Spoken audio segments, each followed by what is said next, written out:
reunirnos nuevamente con un solo objetivo, que es adorar el santo nombre de nuestro Dios. En esta mañana, hermanos, vamos a seguir con nuestra serie expositiva del libro de Marcos, que estamos estudiando de manera expositiva, hermano, versículo por versículo, para, hermanos, aprovechar la verdad que Dios nos quiere mostrar en este evangelio de Marcos. Y hoy, hermanos, hemos llegado a Marcos capítulo 9, del versículo 30 al versículo 37. Y he titulado mi mensaje, ¿es tu anhelo ser mayor? Es una pregunta, hermanos, que todos debemos hacernos. Y al momento que vamos a ir desarrollando el mensaje, vamos a saber qué respuestas tener. Hoy nos encontramos, hermanos, en un pasaje profundamente revelador y confrontador. Ruego a todos, hermanos, que dediquemos nuestra atención a la palabra de Dios, porque sé y estoy convencido de que Dios trae algo para nosotros en esta mañana, como siempre lo ha hecho. Y sé que va a ser de mucha, pero mucha bendición para nosotros, no solamente oír la palabra, sino aplicarla en nuestra vida.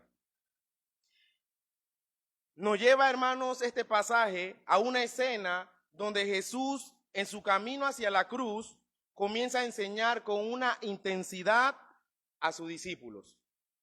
Sin embargo, mientras él habla del sufrimiento, muerte y resurrección, ellos estaban atrapados, hermanos, en una discusión absurda. Aquellos que han leído los textos antes de que venga la enseñanza, yo sé que van a saber de qué estoy hablando. Aquellos discípulos estaban en una disputa, en una discusión, preguntándose quién es el mayor entre nosotros. Este contraste expone, hermanos, un mal que no es ajeno a la iglesia contemporánea del día de hoy. El orgullo espiritual, la búsqueda de reconocimiento, de posición y de ser alguien. Jesús, con paciencia y autoridad, va a enseñarles y nos va a enseñar a nosotros hoy que la verdadera grandeza no se encuentra en los títulos, no se encuentra en la visibilidad, no se encuentra en los prestigios, sino, hermano, en la humildad y en el servicio sincero hacia los otros. En muchas ocasiones, hermanos, en nuestras reuniones, en nuestras conversaciones, en todo lo que nosotros hacemos, hermanos, se nos escapa un pensamiento sutil, pero peligroso. ¿Y cuál es ese pensamiento que se nos escapa? Hay muchas veces que hemos dicho, ya sea en nuestro corazón o ya sea de forma alta, hemos dicho, ¿cuándo me van a reconocer? En otras ocasiones hemos dicho, ¿por qué no valoran lo que yo hago? ¿Por qué él predica y yo no? ¿Por qué ella fue mencionada y yo no? Yo creo que estas preguntas, hermanos, si nosotros nos examinamos en esta mañana, nos las hemos hecho todos. Y roguemos a Dios que tenga misericordia de nosotros y nos ayude a cambiar a esa perspectiva de tener, hermanos, en nuestro corazón orgullo de grandeza. Y créanlo, hermanos, que cuando tú tienes estas preguntas en tu corazón, hermanos, el corazón se amarga, el ánimo decae, y entonces el servicio que tú estás haciendo ya se convierte en una carga para ti. Ya no va a ser algo de manera voluntaria, sino se convierte en una carga. Quiero que sepan, hermanos, que en el mundo ser grande es subir. Yo creo que todos estamos claros en eso.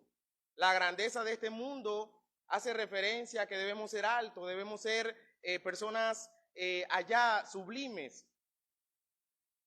Pero en el reino de Dios, el ser grande es bajar. Ahora, una cosa es afirmar que todo aquel que se humilla es enaltecido, todo aquel que se enaltece es humillado. Y si yo le diría a ustedes, si ustedes afirman esta verdad, creo que todos dijéramos amén. De verdad, el que se humilla será enaltecido y el que se enaltece será humillado. Porque lo más fácil es decir amén y afirmar esta verdad, pero lo más difícil es vivir conforme a esta verdad. Por eso, hermano, inicié comentando que oremos a Dios que nos ayude a preparar nuestros corazones para recibir y aplicar su palabra conforme a este pasaje. Pongamos atención, hermanos,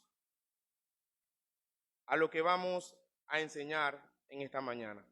¿Cuál es el contexto de lo que vamos a entrar en este momento? Recordemos que este relato está ubicado justo después de momentos gloriosos y tensos en la vida del Señor. Anteriormente, el pastor Edgardo predicó sobre la transfiguración. En Marcos capítulo 9 del versículo 2 al versículo 13. Y luego el pastor Dimas predicó de el joven endemoniado, desde el versículo 14 al versículo 29. Pero Jesús ahora, después de estos dos acontecimientos, se aparta con sus discípulos, hermanos, para enseñarles, y no solo para descansar, sino para enseñarles una gran pero importante verdad. Ya estamos cerca de Jerusalén. Jesús se enfoca en lo más esencial, prepararlo para su muerte. Pero en vez de estar atento a su palabra, los discípulos seguían atrapados, hermanos, en pensamientos terrenales. Y cuán parecido, hermano, esto es al día de hoy, cuando estamos atrapados a pensamientos terrenales. Y quiero que me acompañen a leer el texto de Marcos capítulo 9, del versículo 30 al versículo 37 en reverencia. Ruego a todos, hermanos, que usen sus Biblias. Usen sus Biblias, hermanos, para que sigan la lectura y puedan comprender más de lo que se está exponiendo. Marcos capítulo 9, versículo 30 al 37 dice: habiendo salido de allí, caminaron por Galilea y no quería que nadie lo supiese, porque enseñaba a sus discípulos y les decía: el Hijo del Hombre será entregado en manos de hombres y le matarán, pero después de muerto resucitará al tercer día. Pero ellos no entendían esta palabra y tenían miedo de preguntarle. Y llegó a Capernaum, y cuando estuvo en casa les preguntó: ¿qué disputabais entre vosotros en el camino? Mas ellos callaron, porque en el camino habían disputado entre sí quién había de ser el mayor. Entonces él se sentó y llamó a los 12 y les dijo: si alguno quiere ser el primero, será el postrero de todos y el servidor de todos. Y tomó a un niño y lo puso en medio de ellos, y tomándole en sus brazos les dijo: el que reciba en mi nombre a un niño como este, me reciba a mí. Y el que a mí me recibe, no me recibe a mí, sino al que me envió. Qué poderosa declaración, hermanos. Porque enseñaba a su discípulo y le decía: el Hijo del Hombre será entregado. Hermanos, yo quiero que empecemos teniendo esta palabra en cuenta: el Hijo del Hombre. Es la palabra que aquellos discípulos tenían muy, pero muy presente cuando ellos escucharon el Hijo del Hombre. Y vamos a ver más adelante que por ellos tener muy en cuenta esta palabra, ellos tenían un choque teológico en su mente, porque no lograban comprender aquello que el Señor Jesús le estaba enseñando. Dejando la región circundante de Cesarea de Filipo, Jesús y los discípulos comenzaron el viaje a Jerusalén, que llevaría la crucifixión de Jesús aproximadamente 6 meses después. Su destino inmediato es Capernaum. Se dice que era como el lugar que Jesús tenía como para descansar o para enseñar. Jesús necesitaba, hermano, esta intimidad con sus discípulos para declarar por segunda vez que será entregado, matado y resucitado. ¿Cuántos recuerdan la enseñanza que dimos en el capítulo 8 de Marcos? Ya el Señor Jesús había dado esta enseñanza en ese escenario. Y quiero que sepan que en Marcos hay 3 ocasiones donde el Señor Jesús enseña sobre su sufrimiento, su muerte y su resurrección.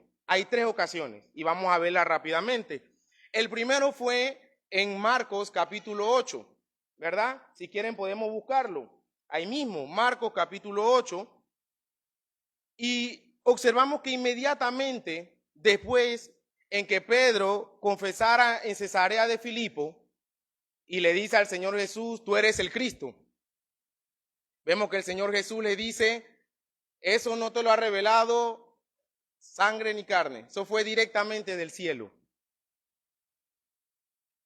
Enseguida, hermanos, podemos leer el versículo 31 del capítulo 8, que el Señor Jesús le dice,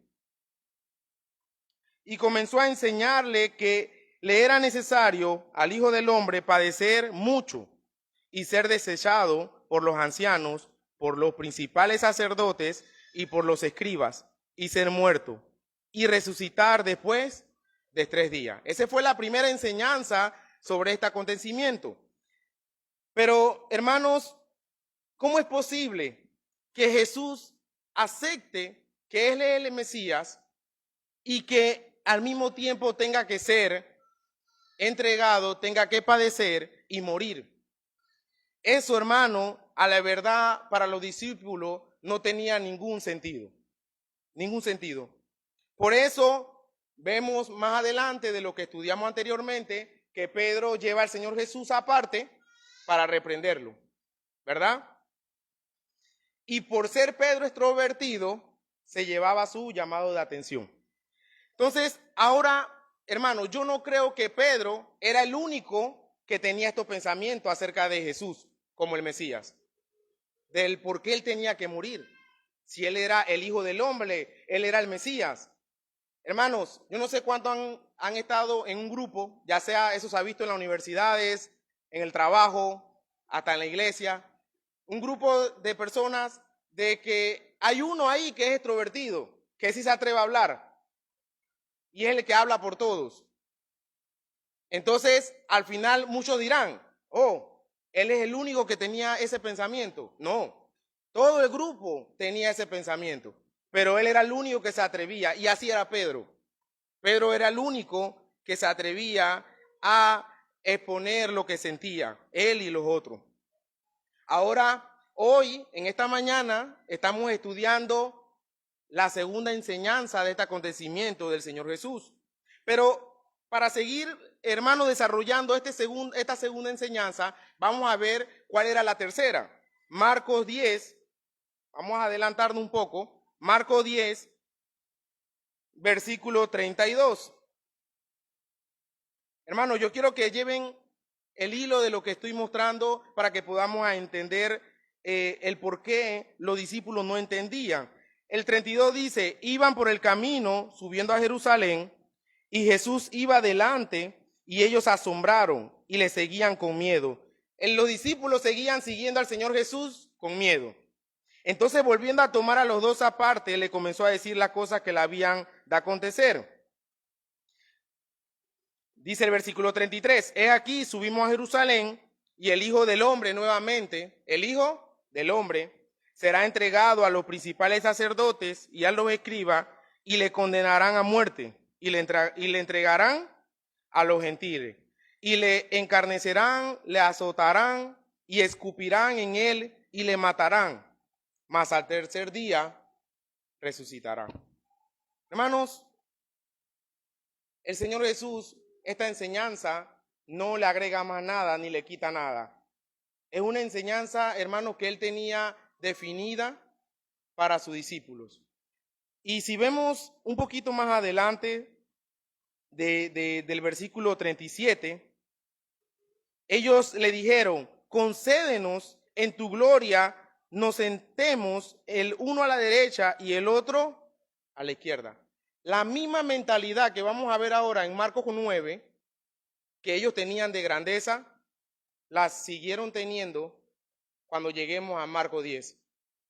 Ahora le dicen al Señor Jesús, concédenos que uno se siente a la izquierda y otro a la derecha. Y vemos que la misma respuesta que vamos a ver ahora, el Señor Jesús se la da también en este pasaje, versículo 43. Pero no será así entre vosotros, sino el que quiera hacerse grande entre vosotros será vuestro servidor. Y el que de vosotros quiera ser el primero será siervo de todos. Hermanos, los discípulos seguían con ese pensamiento atrapado terrenal, ese pensamiento terrenal, hermanos. Ahora, ¿qué observamos en lo que leímos? Ya leímos la primera enseñanza en Marcos 8, ya estamos leyendo la segunda enseñanza en Marcos 9 y ya leímos la enseñanza de Marcos 10. Observamos tres palabras importantes que menciona el Señor Jesús. Jesús se refiere a sí mismo como el Hijo del Hombre. También menciona a los líderes religiosos de Israel como los instrumentos que lo llevarían a la muerte. Y las tres veces predice, que él iba a resucitar. Y también, hermanos, vemos que en estas tres ocasiones sus discípulos reaccionan de una manera de rechazo a lo que él está enseñando. Por eso en los pasajes paralelos, Mateo capítulo 17 nos muestra que Jesús anunció, que este anuncio, le generó a ellos tristeza. Le generó tristeza a ellos. Y también Lucas nos recuerda que el Señor Jesús ordenó, miren esta palabra, que os penetren bien en los oídos estas palabras. Era necesario, hermano, que los discípulos le penetraran bien estas palabras en sus oídos. Era necesario que el Hijo del Hombre padeciera todas estas cosas, pasar por la cruz antes de llegar a la gloria. Y también podemos observar aquí en Marcos capítulo 9, hermano, del versículo 30, que los verbos enseñaba y decía están en pretérito imperfecto, lo que indica una instrucción repetida. Hermanos, pero los discípulos seguían sin entender esta palabra. ¿Cómo entenderlo? Es bueno que vayamos a ese escenario, hermanos, que nos imaginemos lo que esos discípulos estaban pasando en ese momento. Estaban aferrados a una idea de un Mesías glorioso, militar, triunfante, que en él no había muerte, que iba a reinar para siempre en este mundo. Ese era su pensamiento, hermanos. No concebían que el Cristo verdadero debía primero sufrir antes de reinar. Ahora, la pregunta es, ¿quién es este Hijo del Hombre? Jesús se refiere a sí mismo como el Hijo del Hombre. Una expresión que no simplemente mostraba su humanidad, sino esta expresión, hermanos, en realidad este título, el Hijo del Hombre, mostraba implicaciones mesiánicas y gloriosas que, como yo recuerdo que lo mencioné en la enseñanza de Marcos 8, les decía que eso estaba basado en Daniel capítulo 7. Aquellos que se interesaron en llegar a casa y escudriñar lo que el pastor le mencionó, le puede ser de provechoso en esta mañana. Aquellos que buscaron Daniel capítulo 7 y lograron investigar del por qué se le decía el Hijo del Hombre. Como muchos saben, Daniel profetizó en el tiempo en que el pueblo de Israel se encontraba cautivo en Babilonia. En este capítulo 7, así como el 2 de Daniel, también que muestra lo mismo, el Señor le revela a Daniel la sucesión de reino que habría de gobernar al mundo de este tiempo o de ese tiempo hasta la llegada del Mesías. Ahora voy a mostrar rápidamente un contexto rápido de Daniel capítulo 7, porque él habla de unos reinos que hacían él lo hacía referencia a bestias, ¿verdad? Entonces, el imperio babilónico es comparado como un león con alas de águila. El imperio medo-persa es comparado como un oso que trae costillas en los dientes. El imperio griego es comparado como un leopardo. Y el imperio romano es comparado como una aterradora, espantosa, malvada bestia. El imperio romano es tan fuerte, hermano, que se le comparaba como la peor de todas, el imperio romano. Estos 4 imperios tuvieron su gloria, su poder, pero fueron destruidos, fueron derrotados. Sin embargo, Daniel en el versículo 13 al versículo 14 dice: miraba yo en la visión de la noche, y he aquí con las nubes del cielo venía como un hijo de hombre. Hermanos, es aquí donde los discípulos tenían este concepto, el Hijo del Hombre. Desde el Antiguo Testamento, hermanos, sabemos que todo el Antiguo Testamento era la sombra de nuestro Señor Jesús y todo nos apuntaba a Él. Y ahora en Marcos podemos ver esta realidad. Y le fue dado dominio, gloria y reino para que todos los pueblos, naciones y lenguas le sirvieran. Su dominio es un dominio eterno que nunca pasará y su reino no que será destruido. Los 4 imperios cayeron, los que le mencioné, pero este reino nunca será destruido ni tendrá fin. Todos los otros reinos son comparados como bestias. Se supone, hermanos, aludiendo a lo que es el pecado hoy en día en el mundo. Pero el Hijo del Hombre es un ser racional que recibe su autoridad directamente de Dios. Ahora, ¿qué estaba pasando entonces? En la época de Jesús, los rabinos tenían en claro esta interpretación de Daniel haciendo referencia al Mesías. Y es aquí donde entra el problema con los discípulos. Ya podemos entonces comprender por qué en estas 3 ocasiones los discípulos rechazan la enseñanza de Jesús, porque ellos estaban muy claros, hermano, de lo que Daniel comentaba, pero lo entendían de una manera incorrecta. Esto es un choque, hermanos, para ellos.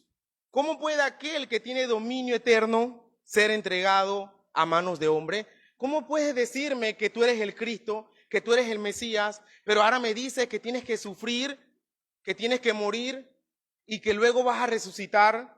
Algo no me cuadra aquí.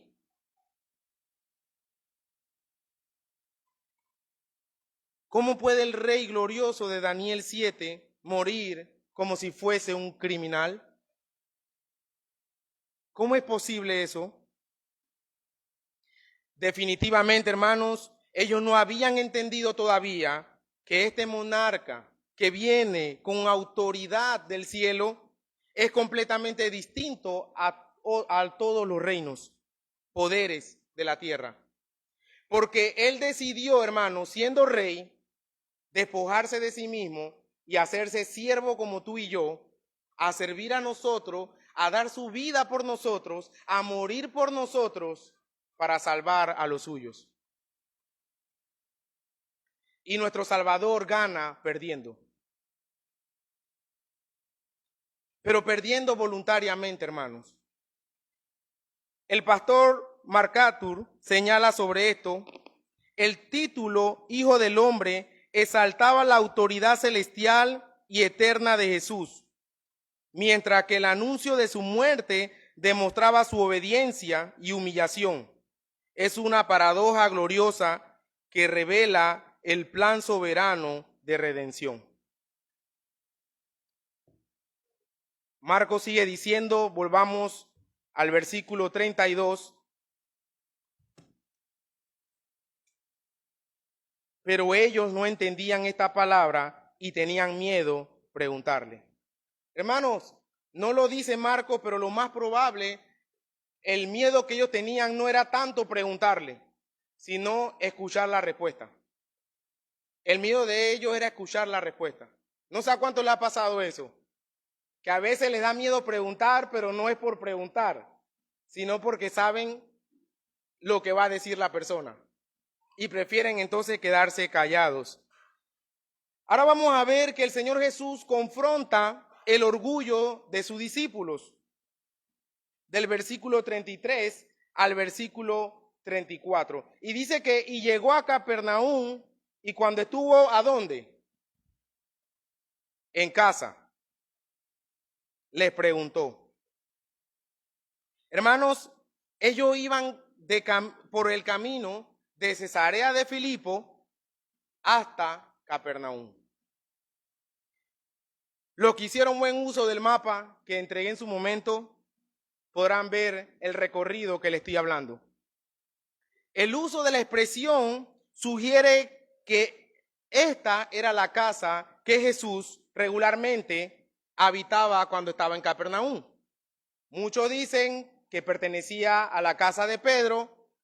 No se sabe si era de Pedro o de otro. No lo sabemos.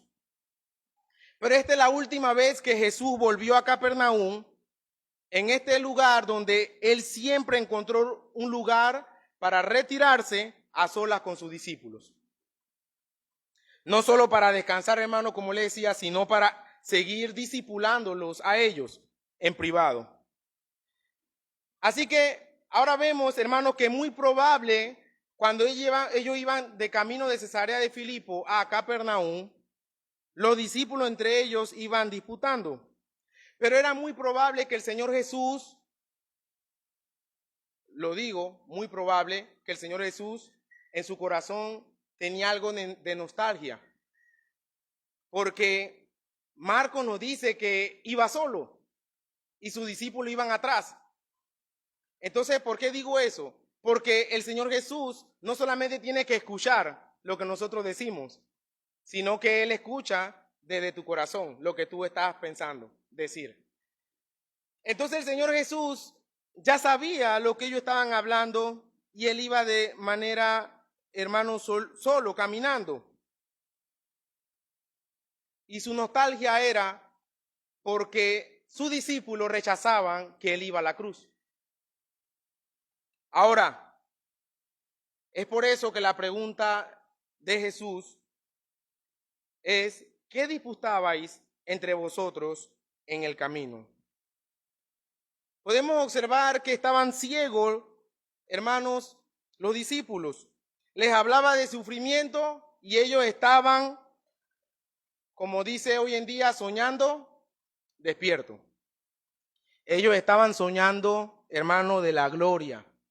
Ellos estaban en su pensamiento diciendo, cuando el Señor ya tome su trono aquí, yo seré el primer ministro. Cuando el Señor tome su trono aquí, yo seré su mano derecha.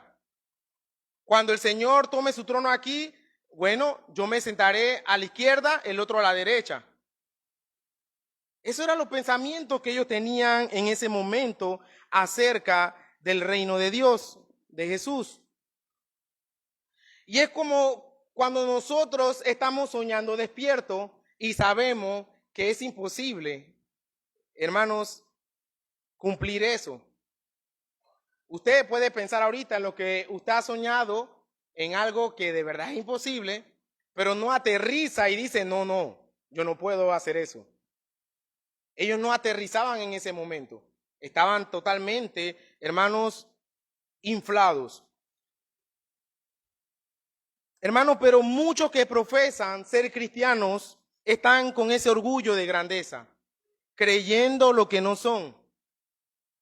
Y por esa manera de creer lo que no son, o de creerse lo que no son, hermanos, están incapaces de asimilar las escrituras o lo que Dios les dice por medio de las escrituras sobre lo que realmente es un cristiano. De manera tal que cuando se termina el culto, muchos se suben en el mismo trono que llegaron aquí.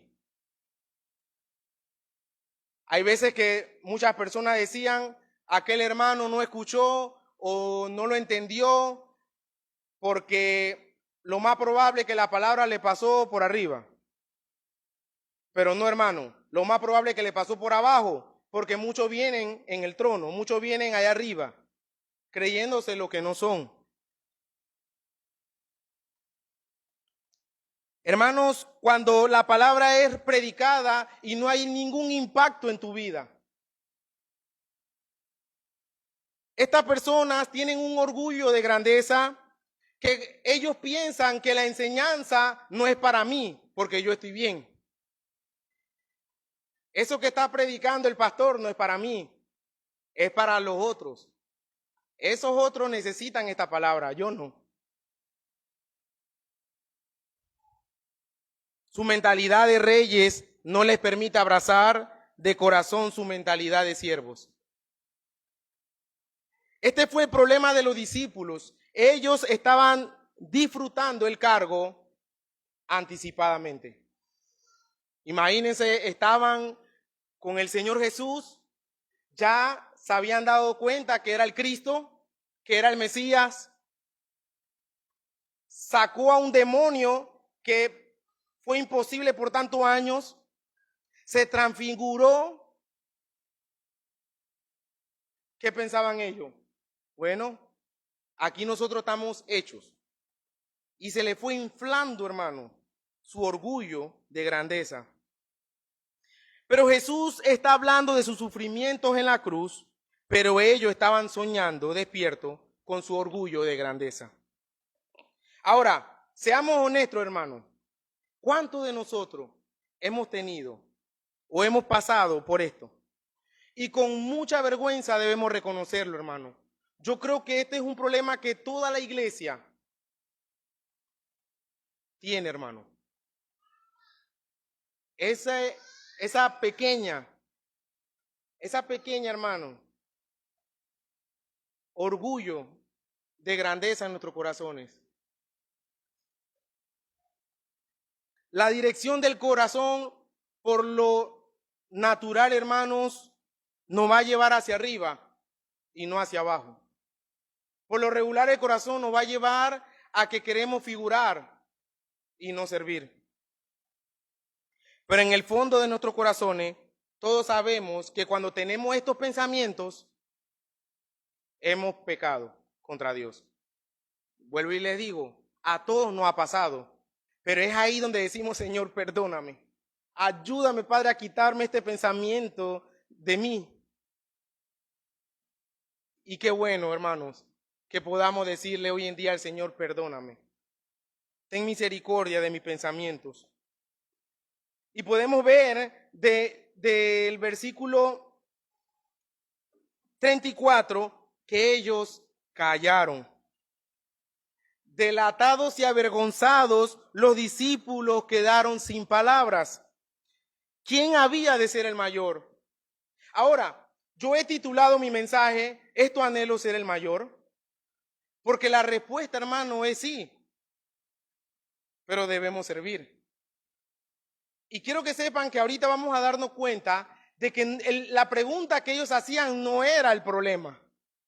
¿Quién de ellos iba a ser el mejor? De hecho, ese es el anhelo que debemos tener tú y yo todos los días. De ser el primero en el cielo. Y vamos a verlo más adelante. Pero aquí el problema, hermanos, era la forma que ellos tenían pensado de hacer para ser el mayor. Imagínense, hermanos, a Pedro, a Jacobo y a Juan en medio de esa caminata diciéndole, o riéndose entre ellos y diciéndose, bueno, si el Señor nos tomó a nosotros para ser partícipe de la transfiguración, tranquilo, nosotros vamos a ser los mayores. Déjalo a ellos allá disputando entre ellos ahí. Hermanos, estaban totalmente orgullosos en sus corazones. Esa riña que ellos tenían evidencia, hermanos, su incapacidad para aplicar a sí mismo las enseñanzas, hermanos, explícita de humildad dada por Jesús en todos estos versos que hemos visto. Hermano, la soberbia, el orgullo, quiero que sepan que nubla el entendimiento. Por eso le digo, porque hay muchas veces que decimos eso no es para mí. Hermano, no. La palabra es para todos nosotros. Y cuando nosotros nos creemos que no es para nosotros, estamos comportándonos de una manera orgullosa. Tanto así que hay muchas ocasiones cuando tú dices, yo no oro, pero yo estoy, ya mi nombre está escrito en el libro de la vida. Cuando somos muy orgullosos, hermano, yo no tengo necesidad de leer la Biblia, ya yo me sé muchas cosas, ya no es, ya ¿para qué? Hermano, tengamos mucho cuidado de esos orgullos. Imagínense la escena, Jesús le habla de su muerte y ellos discuten que querían ser el más grande. Hermano, yo podría decir qué trágico de verdad, qué trágico, pero también qué revelador de nuestro corazón. El orgullo no solamente es un pecado, es la raíz de muchos otros pecados. Llámese la competencia, la murmuración, la envidia, el descontento, la autosuficiencia espiritual, la cual todos nosotros, lamentablemente, hermano, hemos caído en eso. Por eso ellos se sentían avergonzados y se quedan callados. El Señor Jesús no le hace esta pregunta porque Él no sabría lo que ellos hablaban. Claro que Él lo sabía. En versículos anteriores o capítulos anteriores, nosotros vimos que el Señor Jesús, sin que ellos hablaran, ya Él decía lo que ellos estaban pensando en sus corazones. De hecho, Lucas, los pasajes paralelos, Lucas 9, nos informa que Jesús no solo oyó la discusión, sino que percibió los pensamientos de sus corazones. Él ve lo que hay dentro de nosotros. Hermano, qué más terrible que el Señor Jesús no necesita escucharnos, sino mirar nuestros corazones. Por eso, hermano, si tú no lo has dicho de forma alta, pero lo has pensado, arrepiéntete, hermano. Hermanos, no puede haber salvación sin humillación. Nadie se va a salvar con el orgullo inflado. Quiero que busquemos todos, por favor, acompáñenme todos a buscar Isaías, capítulo 66, versículo del 1 al 2. Jehová dijo así: el cielo es mi trono y la tierra estrado de mis pies. ¿Dónde está la casa que me habréis de edificar? ¿Y dónde el lugar de mi reposo? Mi mano hizo todas estas cosas, y así todas estas cosas fueron, dice Jehová. Pero miraré a aquel que es pobre y humilde de espíritu y que tiembla a mi palabra. Antes del exilio, hermano, el pueblo de Dios suponía que el templo era ciertamente el lugar donde Dios podía vivir o habitar. Ellos pensaban que el templo era el lugar donde Dios podía estar.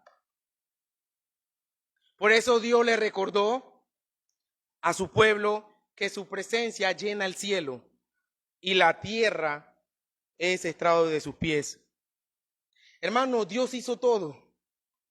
Dios no necesitaba que se le hiciera un templo para él habitar ahí.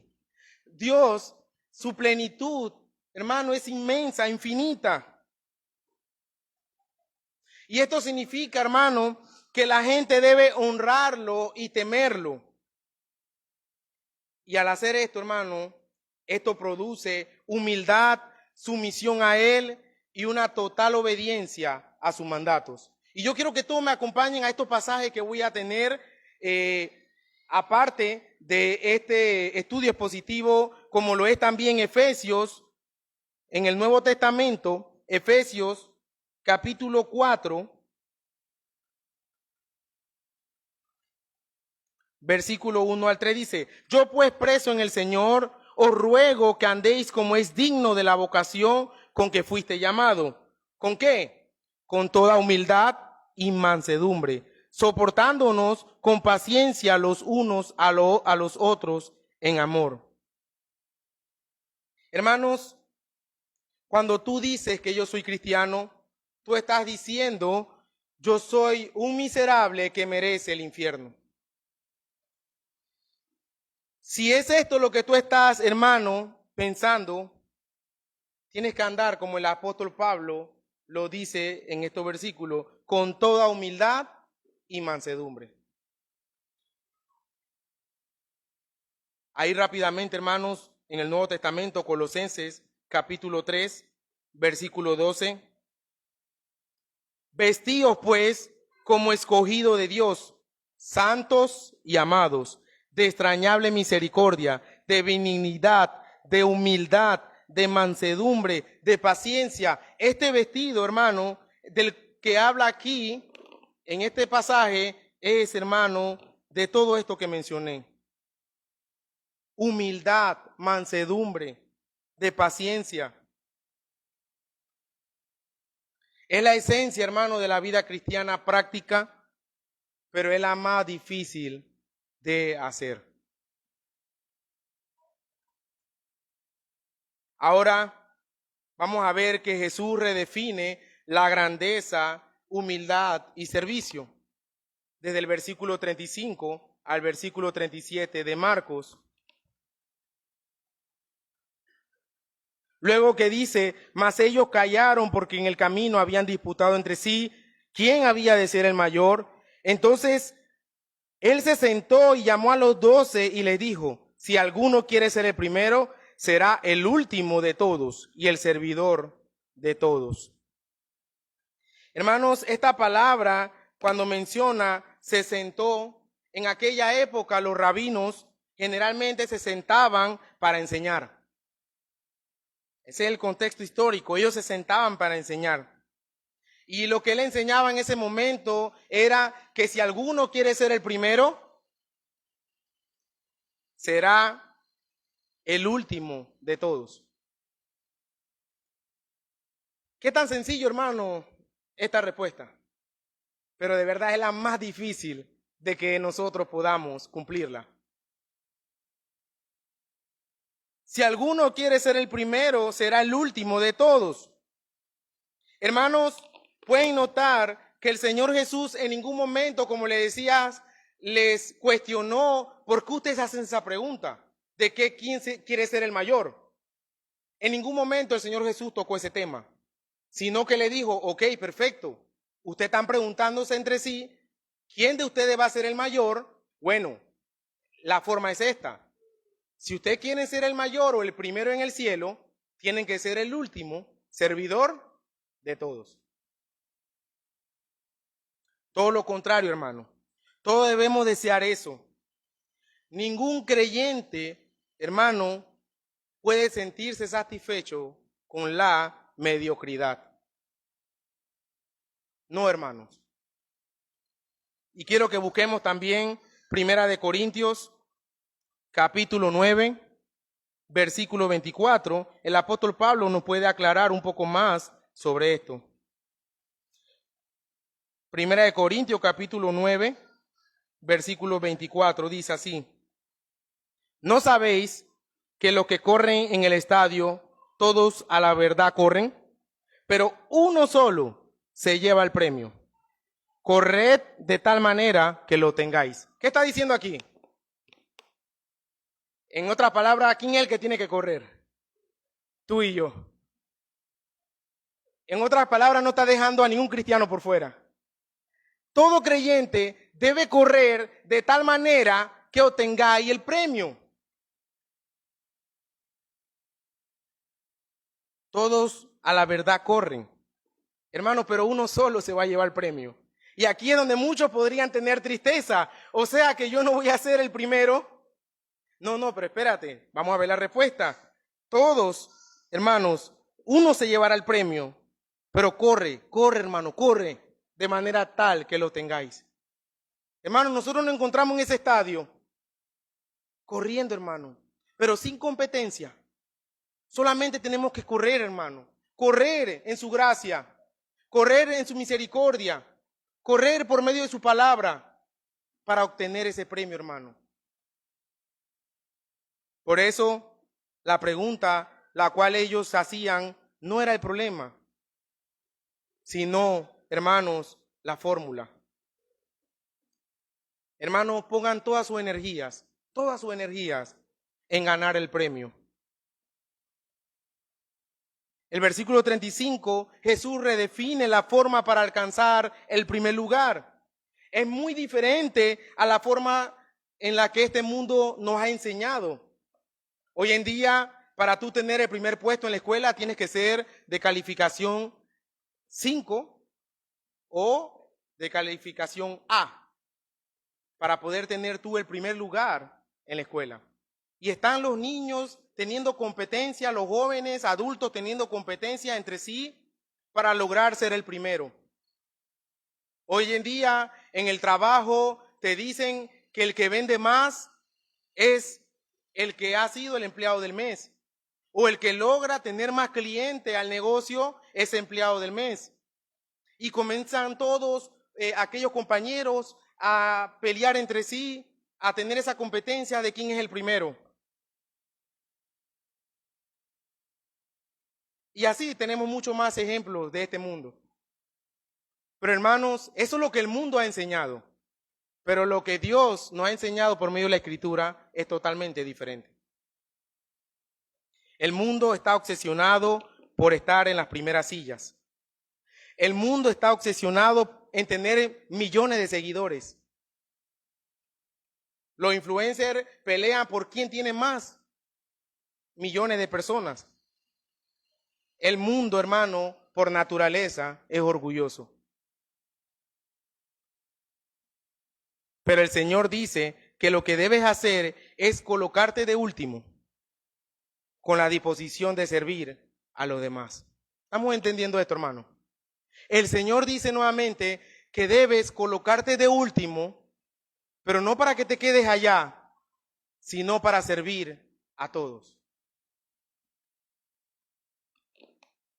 Un siervo está dedicado a ponerle atención a las necesidades de otros.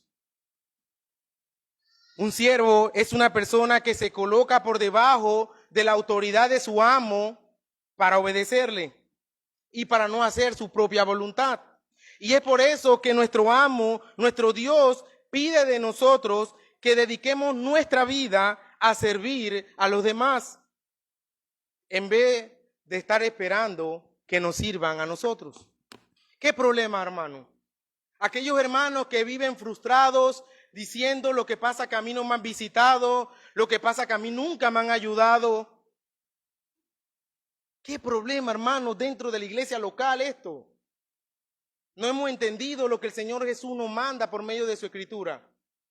Cuando tú estás encerrado en estos pensamientos mundanos, diciendo lo que pasa que a mí no me visitan, lo que pasa que a mí nunca me han ayudado, nunca me han llamado,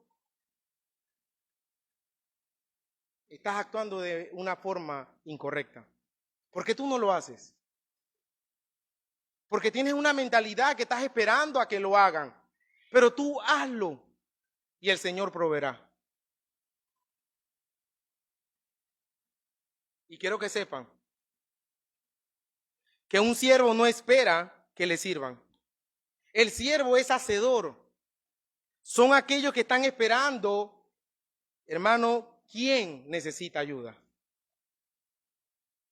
Y Cristo dice, y qué hermosa verdad, que aquellos que son siervos, que se la pasan ayudando al que necesita ayuda, Cristo dice que esos que para muchos son insignificantes, que para muchos no figuran, son los grandes en el reino de los cielos.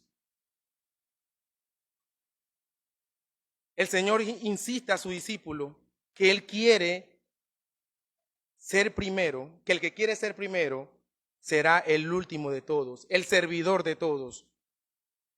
De aún de aquellos que no tienen que devolverte. Qué triste cuando nosotros en nuestro corazón decimos, ¿para qué voy a ayudarlo? ¿Qué me va a devolver? No tiene ni en su casa nada sembrado para que me dé aunque sea algo que haya cosechado. Qué triste.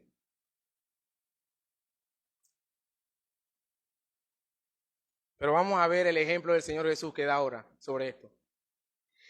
El concepto que tenían los discípulos acerca del liderazgo y la grandeza derivado de esa cultura debía cambiar completamente.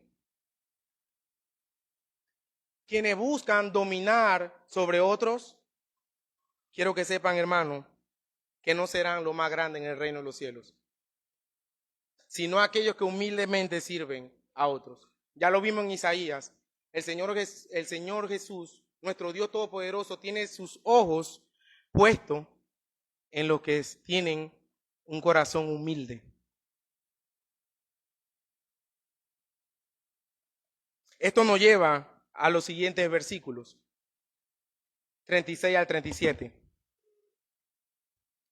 Y tomó a un niño y lo puso en medio de ellos, y tomándole en sus brazos le dijo, el que reciba en mi nombre a un niño como este, me reciba a mí. Y el que a mí me recibe, no me recibe a mí, sino al que me envió. Hermanos, es aquí donde vamos a ver qué es lo que significa este ejemplo que el Señor Jesús le mostró a sus discípulos aquí. ¿Qué es lo que significa al presentar este niño?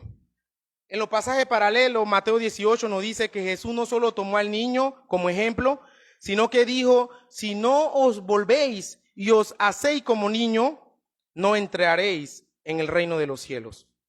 Qué palabras, hermano. No solo es cuestión de ser humildes, sino de convertirse en alguien con la dependencia, la fe sencilla y la humildad de un niño. No se trata de subir, sino de descender. No se trata de lograr, sino de confiar. Si ustedes ven, por lo regular, todos los niños pueden discutir y al ratito están abrazados, hablándose. Por lo regular, el niño depende de sus padres. Y por lo regular, el niño es humilde. Un niño, la palabra griega indica un infante o un niño pequeño. El niño se transformó en la enseñanza maestra de Jesús, un ejemplo del creyente que ha de llegar a ser tan humilde y confiado como un niño. Luego toma a un niño, lo pone en medio, lo abraza. ¿Y por qué hace el Señor Jesús esto? El contexto histórico dice que en aquella época los niños no eran tomados en cuenta. Los niños no tenían ningún estatus. Eran invisibles, menos para los padres, pero para los otros eran invisibles. Pero el Señor Jesús toma a uno en medio de este poco de pavo, inflados de orgullos, toma a un niño, lo abraza y le dice, el que recibe a un niño como a mí, me recibe. No me recibe a mí, sino al que me envió. El que recibe en mi nombre a un niño como este, no se refiere a niños, hermanos, en sentidos estrictos, sino a los creyentes verdaderos, aquellos que se han humillado a sí mismos, haciéndose a sí mismos como niños pequeños. ¿Ya vimos cuál era el ejemplo? Hace referencia a aquellos creyentes que son de corazón humilde. ¿Y qué declaración esta, hermano? Jesús se identifica con los más débiles, los humildes, los que no cuentan, y nos enseña que el que sirve a los invisibles, sirve al Rey. Hermano, cuando tú estás sirviendo de manera invisible a otros, estás sirviendo al Rey. Hermano, no estés pensando en figurar. Si tus pensamientos están todavía ahí, no te has despegado del mundo.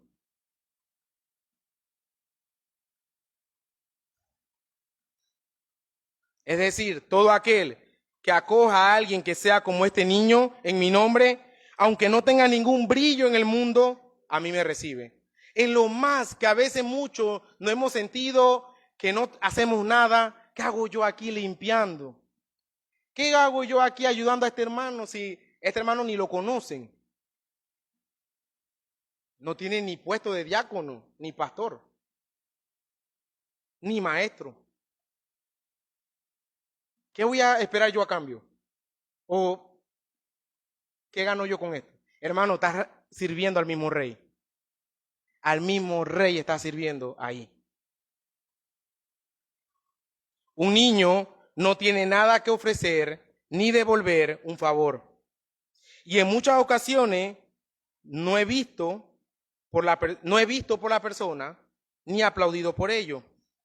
Pero el Señor dice, si tú recibes a un creyente solo por el hecho de creer en mí, aunque no lo ha logrado, nada como aquellas cosas que llaman la atención a la persona del mundo, si tú recibes a esta persona, a este hermano, estás recibiendo al Señor Jesús.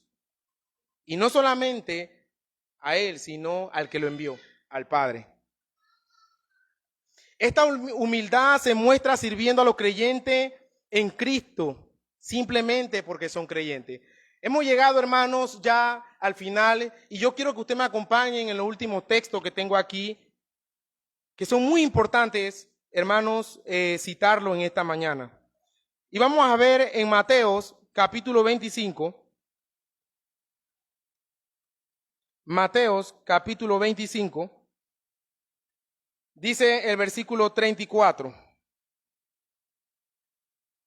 Entonces el rey dirá a los de su derecha, venid bendito de mi Padre, heredad el reino preparado para vosotros desde la fundación del mundo. Porque tuve hambre y me diste de comer, tuve sed y me diste de beber, fui forastero y me recogisteis, estuve desnudo y me cubristeis, enfermo y me visitasteis, en la cárcel y me vinisteis a mí. Entonces los justos le respondieron diciendo, Señor, ¿cuándo te vimos hambriento y te sustentamos, o sediento y te dimos de beber? ¿Y cuándo te vimos forastero y te recogimos, o desnudo y te cubrimos? ¿O cuándo te vimos enfermo en la cárcel y vinimos a ti? Y respondiendo el rey les dirá, de cierto os digo, que en cuanto a lo hiciste a uno de estos mis hermanos más pequeños, a mí lo hiciste. En cuanto más tú le sirvas, hermanos, a todos, tú le sirves al mismo Rey de Reyes y Señor de Señores. Hermanos, no te sientas apagado, no te sientas descaído, no te sientas ofendido, avergonzado si tú estás sirviéndole al que menos tú esperas. Porque quiero que sepa que todos, a los ojos de Dios, somos grandes en el reino de Dios. Pero si todos servimos a los otros. Aplicación. Yo te invito, hermano, a que examines tu corazón. Yo no te quiero examinar. De hecho, la palabra nos manda a examinarnos unos mismos, no a otros. Yo no tengo que decir que tú no haces nada. Tú tienes que examinarte a la luz de las Escrituras. ¿Buscas reconocimiento en la iglesia? ¿Sirves esperando aplausos? ¿Te incomoda pasar desapercibido, hermano? ¿Valoras a los hermanos que hacen trabajos invisibles? ¿Respetas a lo más humilde en la fe? Quiero que sepa que estos hermanos, Jesús está entre ellos.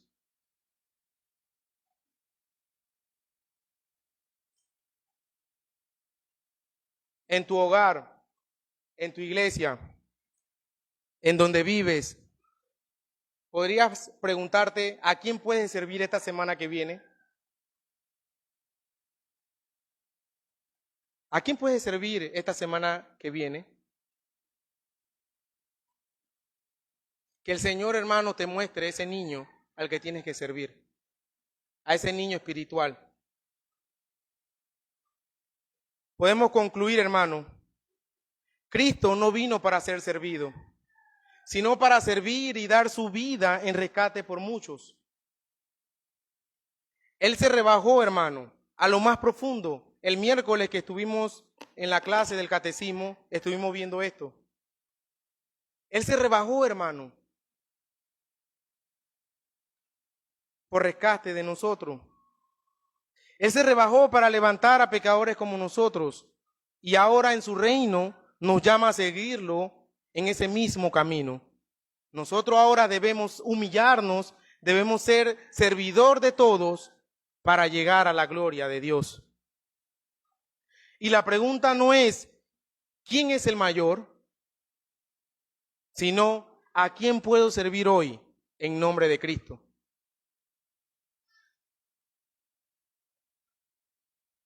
Iglesia, medita en esto. No dejes que el pecado que mora en tu corazón te robe la enseñanza de este pasaje. Es triste, hermano, es muy triste que cuando termina este servicio, en unos minutos, tu pecaminoso corazón va a querer que tú pienses en otra cosa. Hermano, yo te ruego que medites en esto. Examínate a ti mismo. Por favor, hermano, examínate a ti mismo. Y también les ruego que no cambien el tema al salir de aquí. No cambies el tema al salir de aquí. Conversa con tus otros hermanos sobre esto. Y ten cuidado, hermano, que el diablo está esperando cómo quitarte la semilla de la palabra. Hermano, te ruego que te olvides de tus preocupaciones, que te olvides de tu trabajo, que te olvides de todas aquellas cosas que te quieren hacer olvidar lo que has aprendido en esta mañana. Hermanos, el diablo al quitarte esta semilla es cuando tú comienzas a hablar de otra cosa después de este servicio, menos de lo que has aprendido. Qué triste, hermano. Que al ratito tú mismo te digas, ¿qué fue lo que predicaron? No recuerdo nada.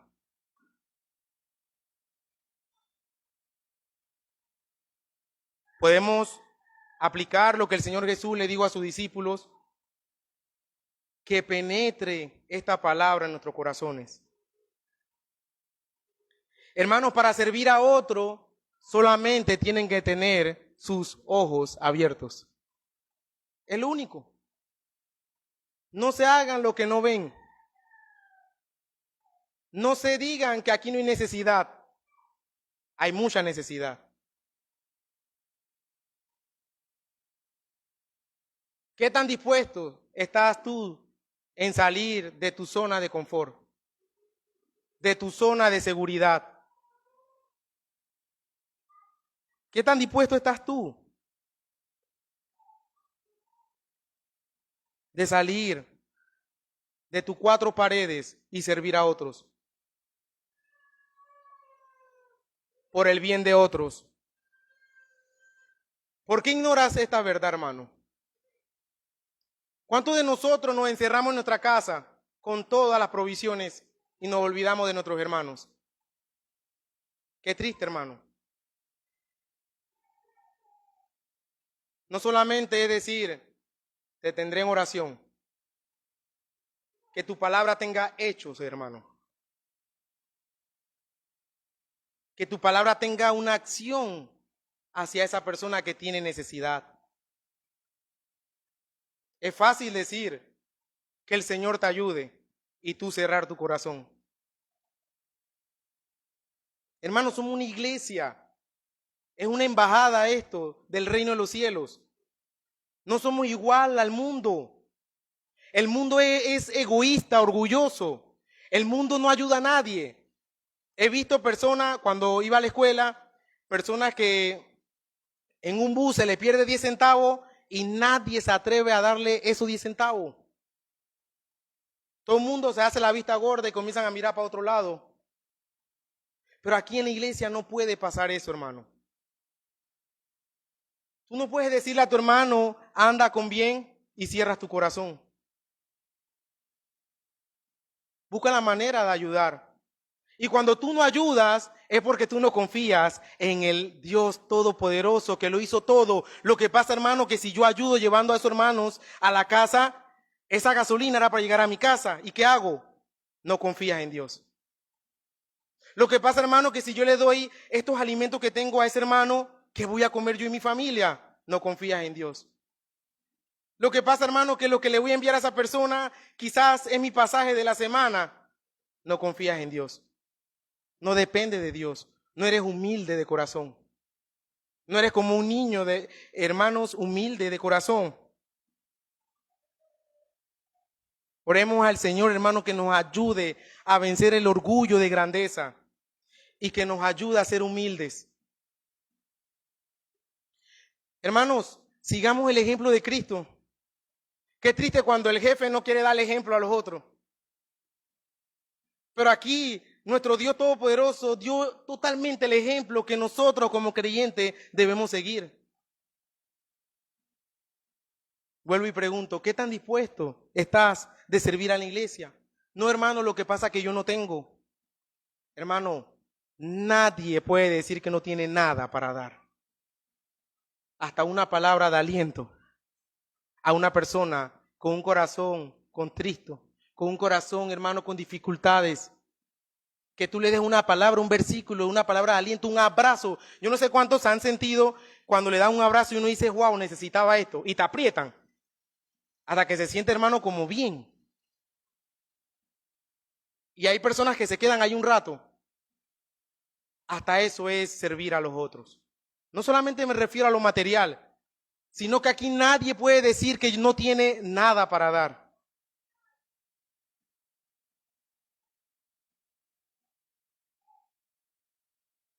Aquellos que suelen ser ignorados,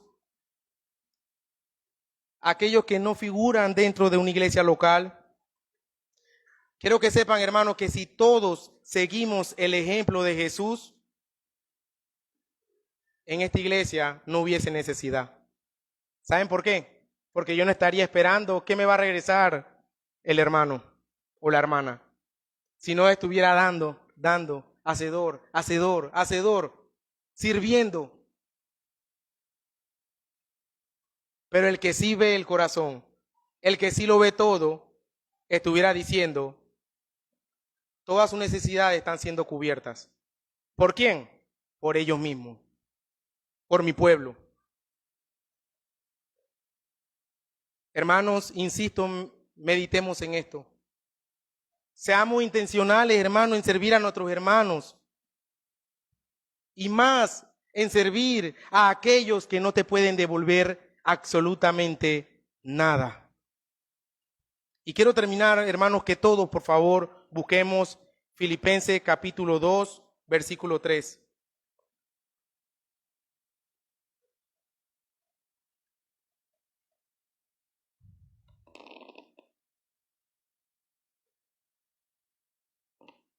Nada hagáis por contienda o por vanagloria. Antes bien, con humildad, estimando cada uno a los demás como superiores a él mismo. En otras palabras, hermano, nunca voy a tener orgullo, porque cada vez que te veo superior a mí. Y cada vez que tú me ves a mí, me ves superior a ti. Entonces nunca va a haber orgullo. No mirando a cada uno por lo suyo propio, sal de tu confort, sal de tu zona de seguridad, sal de tus cuatro paredes, no digas que no tengo nada para hacer. Hermano, si no tienes nada para hacer, puedes ir a la casa de ese hermano, ayudarlo a hacer la comida. Hermano, no tengo nada para darte, pero puedo ayudarte a cocinar, a limpiar, porque sé que estás mal de salud. No, lo que pasa es que imagínate que me vean barriendo y que me vea a mí como diácono o como pastor yendo allá a barrer. Hermano, esos orgullos, digámosle a Dios que lo desinflame, hermano. Y seamos servidor de todos.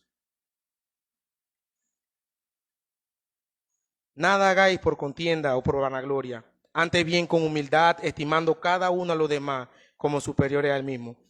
No mirando cada uno por lo suyo propio, sino cada cual también por lo de los otros.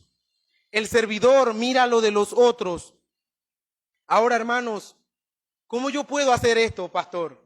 ¿Cómo yo puedo lograr hacer esto? ¿Qué ejemplo debo seguir yo?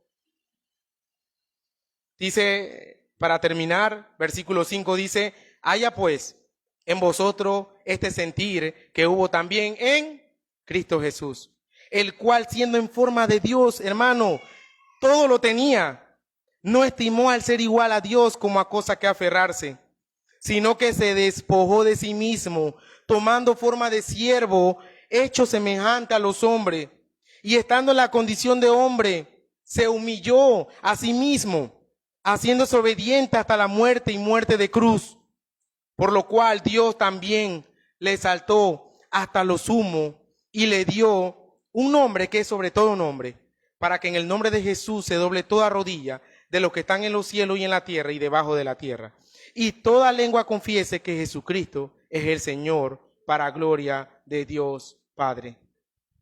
Pongámonos de pie, hermanos.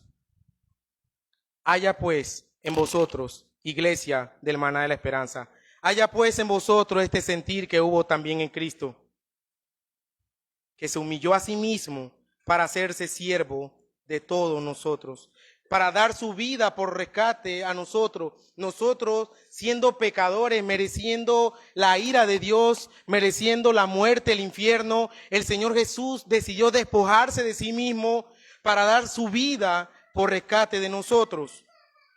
Y no solamente vino a este mundo, hermanos, para ser grande, sino vino a este mundo para servir. Y quiero terminar con el versículo 31 de nuestro Evangelio de Marcos capítulo 9. Y porque enseñaba a sus discípulos y le decía, el Hijo del Hombre será entregado en mano de hombre y le matarán, pero después de muerto resucitará al tercer día. Nuestro Señor venció la muerte y a los demonios. No está en la tumba, resucitó con poder. Y es aquel que resucitó con poder. Hoy nos dice, sean humildes, sean servidor de todos. Oremos. Oh Padre de la gloria, seguimos en tu presencia, mi Dios, en esta mañana, con este corazón, Padre, humillado, adorando tu santo nombre. Oh mi Dios, ayúdanos, Padre, que cualquier brusca de orgullo que quiera, oh Dios, desviarnos, o que quiera pensar que lo que se ha dicho no es para mí, quítalo de nosotros, Padre. Ayúdanos, Padre, a recibir esta palabra, mi Dios, no solamente siendo oidores, sino hacedor de tu palabra. Oh Padre, te ruego misericordia por esta iglesia.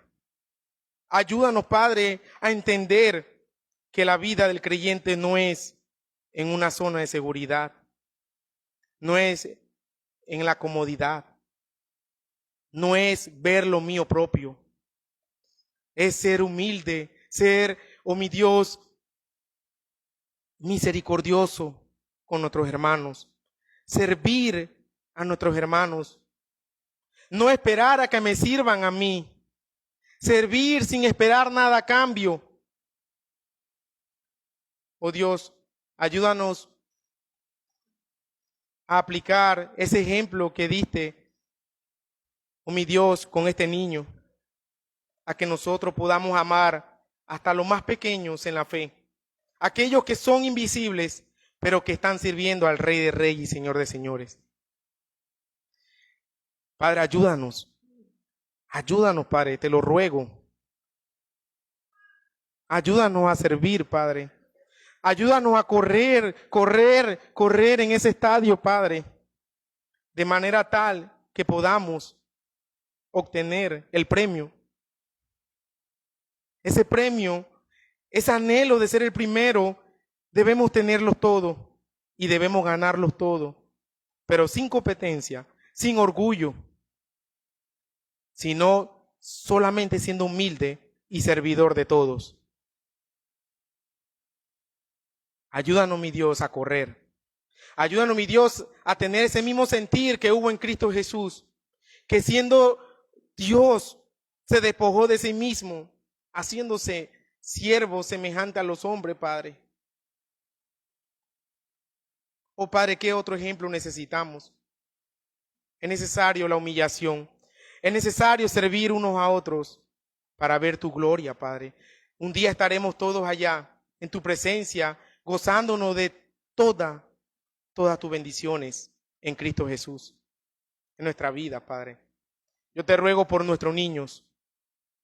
Ten misericordia de sus almas, nuestros bebés, nuestros niños, nuestros jóvenes. Te ruego misericordia por esas almas, Padre. Ayúdanos a servir, ayúdanos a trabajar con toda nuestra energía, Padre, porque el mundo está todos los días trabajando para llevarse los jóvenes al infierno.